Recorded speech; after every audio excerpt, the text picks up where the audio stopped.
Hello, everybody. Happy Friday. It is Tony Kurre checking in here on Facebook Live as we do every single day of the week. Make sure you tune in to the Tony Kurre Radio app.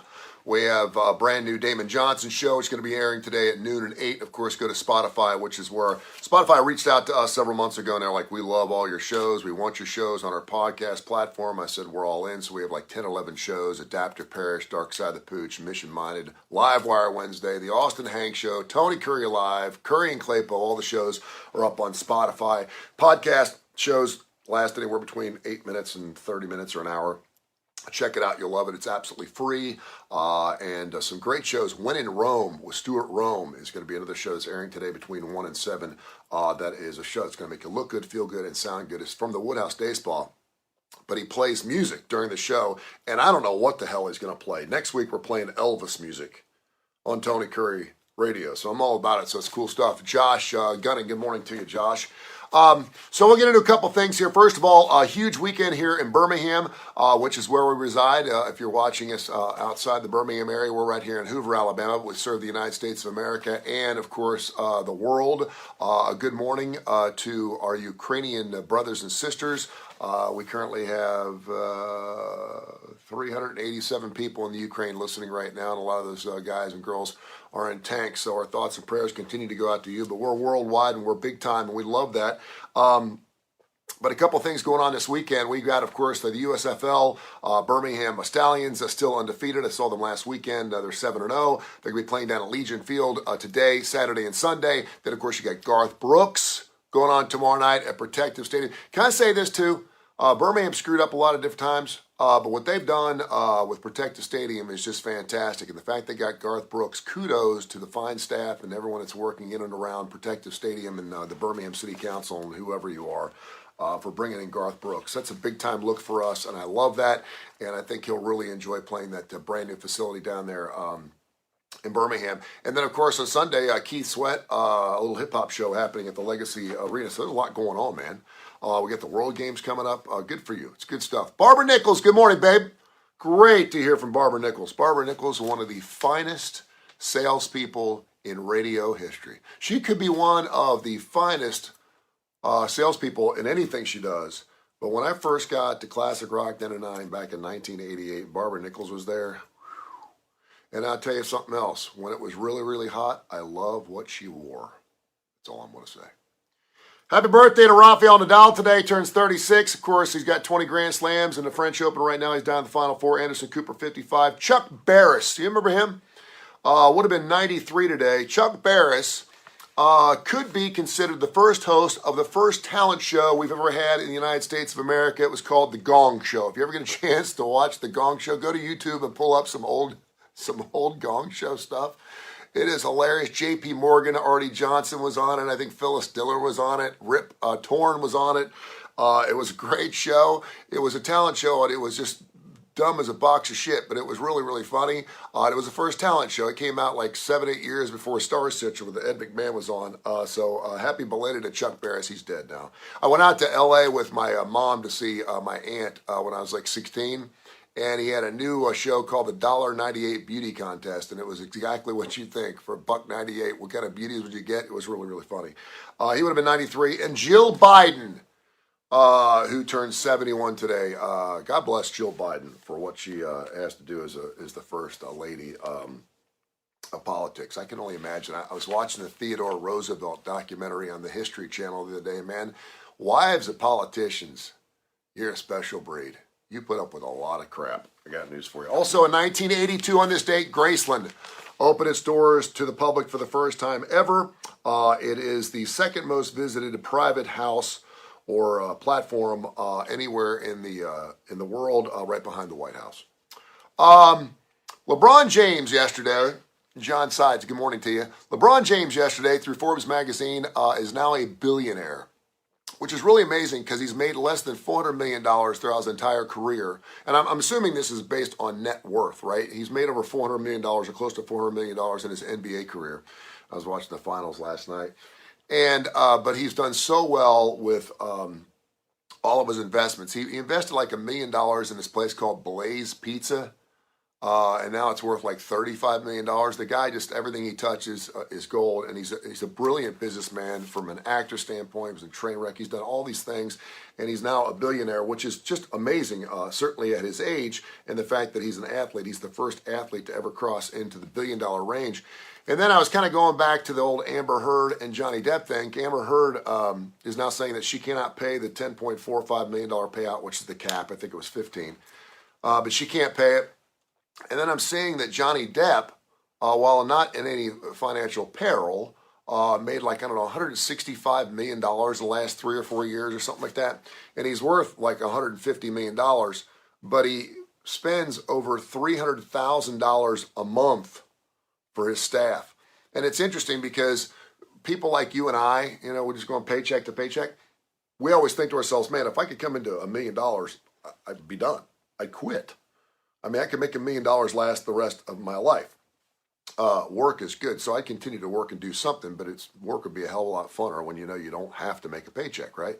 And it's interesting because, as we get older, you end up spending what you get. A lot of people just don't go. I always thought to myself, and this is how funny it was, when I was like 22 or 23 years old, I always thought if I could make $1,000 for every year of my life, I'd be set. So if I'm 50 and I'm making 50 grand a year, I'm going to be good. When I was 22, I was making 22. When I was 25, I was making 25. When I was 30, I was making 30. And then I realized at 30, when I'm making 30, they ain't got a whole lot left. But a lot of people are like, how in the world can you make that kind of money?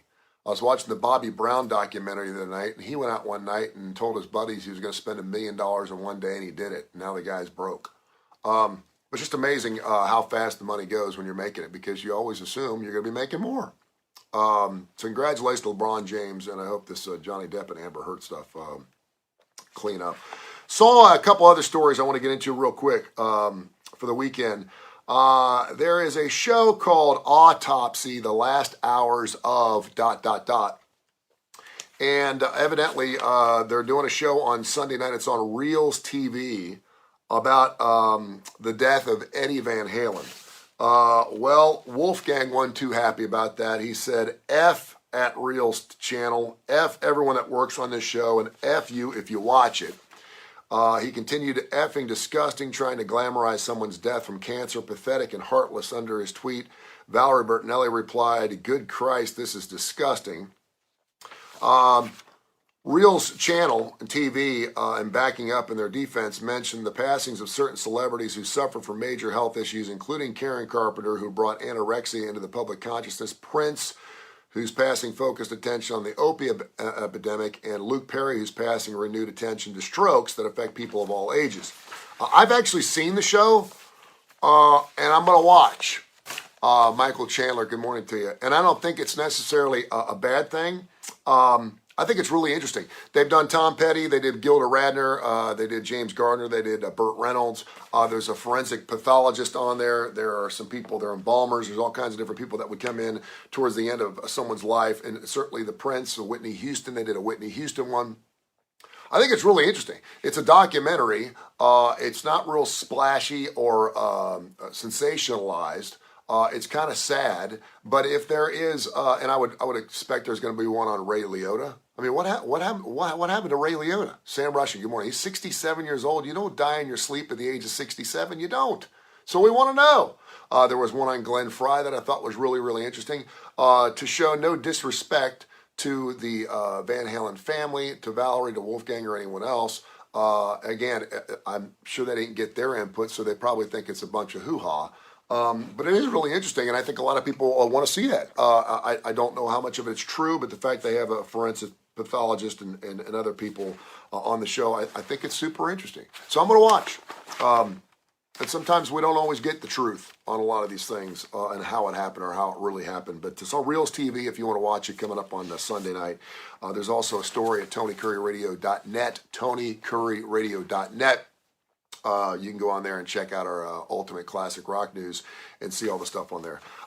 Finally, we've talked a lot about this on Curry and Claypo. Dr. Josh will be back next Thursday about social media.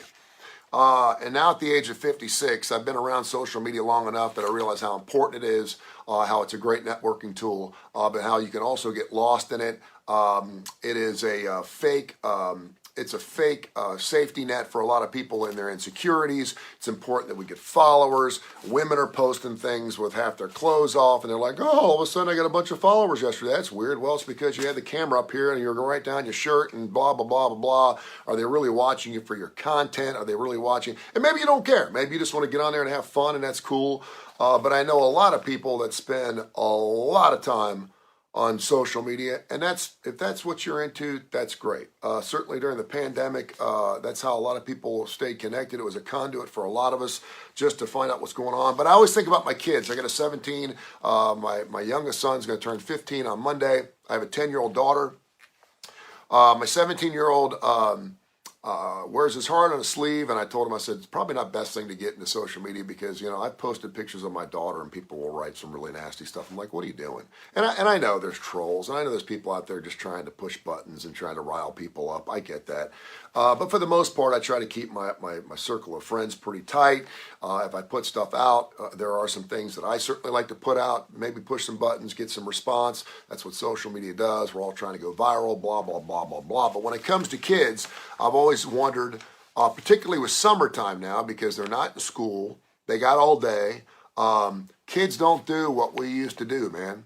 You used to get out of bed at 8 o'clock, July 3rd, 4th, 7th, whatever it was, and man, I'd be out playing all day long. We were playing ball, we were riding our bikes. Mom would get on the front porch, call you at 5:30, you come in for dinner, you go back out again, you'd sleep over to a friend's house, and you go the next day, and we did that for like 90 days straight in summertime. Now kids are inside, they're bored, they're on their phone, they're gaming with other kids, blah, blah, blah. And so I've always been very cognizant of how long my kids spend not only on social media or just the internet alone. So they came to find out through sociologists at Dublin's Trinity College, the reality is that digital engagement and social media are a natural part these days of young people's lives and experiences. The study published in the Journal of Computers and Human Behavior observed on online habits of about basically 9,000 people over nearly a decade and examined how time spent surfing the web, whether it's social media or anything, Amazon, whatever you want to get onto, correlate with mental health issues such as anxiety, depression, and isolation when the participants were ages 9, 13, 17, and 18. You remember the whole Instagram thing that came out about a year ago about Instagram is not good for young girls? Makes them feel insecure, makes them depressed, this, that, and the other.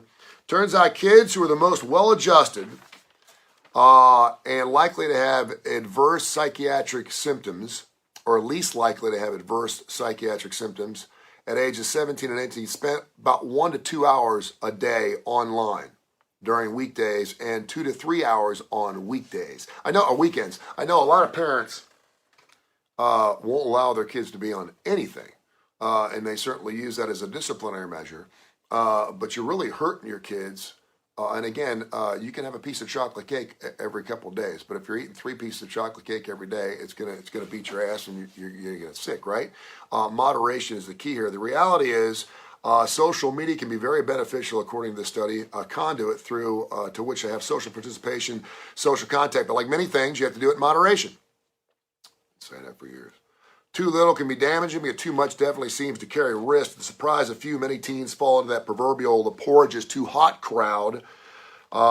Just 2 years ago, a study by Common Sense Media found that kids ages 13 to 18 who average spent 9 hours a day indulging in entertainment on their phones or their computers and were continuously glued to their tablets may be experiencing quite high levels of alienation and loneliness. And it's kind of a catch-22 because if you're on your phone that much and you're experiencing alienation or loneliness, you're back on your phone to make that connection.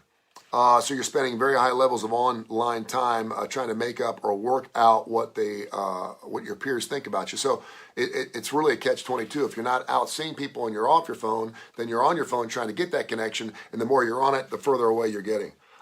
Teens who avoid online altogether, though, can experience negative effects too. If you're online on these platforms interacting with people there, and you're not doing that, you're losing a large part of your network connection. And if you do that, chances are you're going to miss out on certain opportunities as well. So kids, I mean, particularly now with what we went through with COVID and all that other crap, it's certainly important that kids have a connection to all their friends. My son gets on his phone all the time, and he's always connecting with his buddies. And I'm like, well, why don't you just call him? He's like, that's not how we do it, Dad. We get in a chat room, we shoot shit around, and we're on there for about 5 or 10 minutes, and then we just kind of check in every single day. And that's how they make their plans. That's how they do everything. So it's just a different world. And if you're my age, you don't really understand it, but I think we do.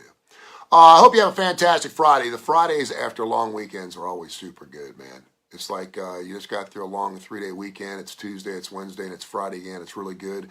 Lots going on at the Birmingham area this weekend. Maybe I'll see you at the Garth Brooks show coming up tomorrow night, the hip-hop show, Keith Sweat, going on Sunday night.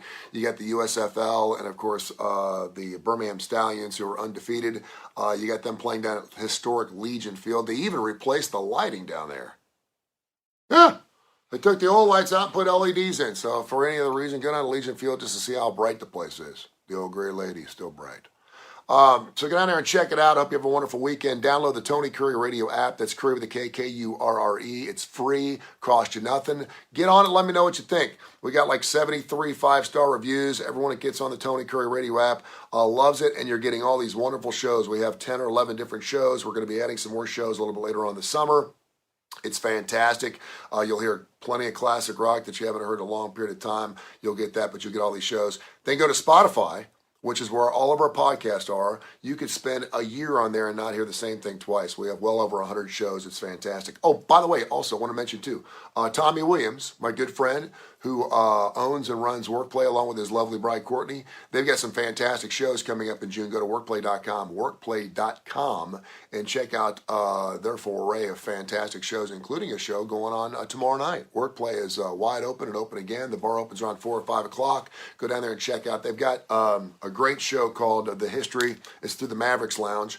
The history, the music, and the story of Eric Clapton coming later on in June, which I will certainly want to be a big part of as well. So check that out. Go to Workplay and workplay.com. I hope you have a blessed Friday. I hope you have a fantastic, healthy weekend. And thank you for watching, and continue to rock and roll. Rock it to the bone, baby, on Tony Kurre Radio. See ya.